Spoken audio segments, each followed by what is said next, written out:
Happy New Year. Welcome to the first 2024 issue of Japan's Headlines and my commentary, of course. So the first headline, getting right to it, liquidity, finally here.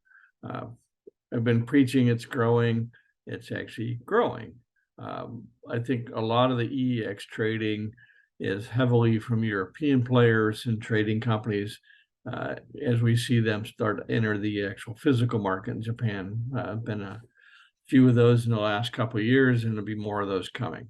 So this next headline, METI is going to be registering ammonia production or green hydrogen, green ammonia, what have you, as their utilities and other trading houses start to contract for these things on a term basis. This way, that if they're registered and they're contracting with a Japan company, they're eligible for a substantial METI subsidy. So METI and Octo, etc., utilities have gotten together and they're changing the balancing market rules, which is good news, especially for the trading companies. That goes into effect April 1st.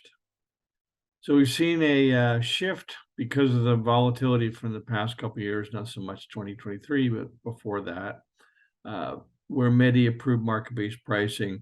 So there's been a growing interest in a handful of suppliers and mostly the large industrials looking for more price assurity than the usual fuel cost adjustment kind of contracts. We're seeing a growing interest in fixed price, block index, stuff we see in every other market in the world.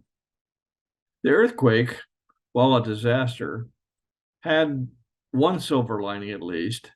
It did not disrupt nuclear, which, of course, Hokuriku had spent a lot of money, like every other nuke owner, beefing it up, etc., since the tsunami back in 2011.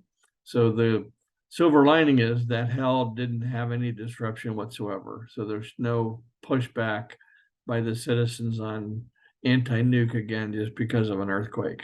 That's good news. So you've been hearing and reading, I'm sure, that the large solar developments, we'll call them 25 megawatts and bigger, are harder and harder to do, take 3 or 4 years to get done. So we're seeing a shift by the solar developers in what we call micro projects, call it a megawatt each. It's faster to get the interconnection, and they can be built up in like a year or less. Anyway, so we're seeing a big shift for that model. So when METI approved market-based pricing, many of the utilities and many suppliers shifted to what they call a JEPEX pass-through. So the end-use customer gets whatever the JEPEX 30-minute price is, plus a little fee tacked on by the supplier for managing that. 2023, you didn't see a whole lot of turmoil from this pricing product, but that's what I call the calm before the storm.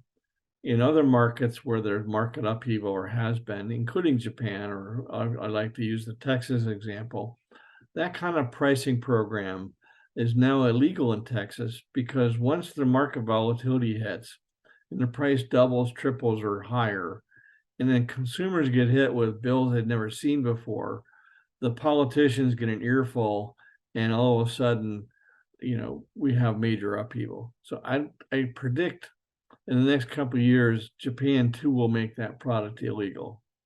So again, in good news, although the design specs remain to be seen, the antiquated JEPEX system is due for an overhaul, announced, and that should come out by probably April 1, 2025.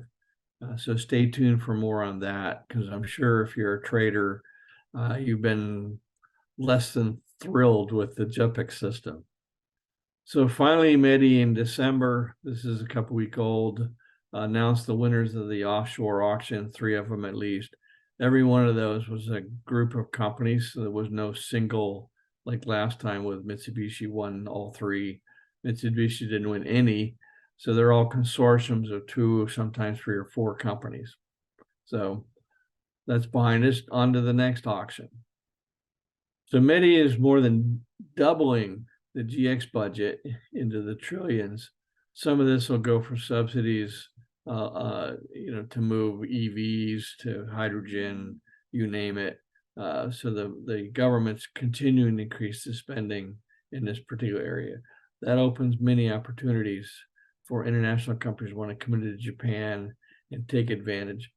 I kind of liken it in some ways to the US IRA program, where there's just lots of government money being passed around. So Japan's version of the GX funding, similar. Anyway, thanks for watching.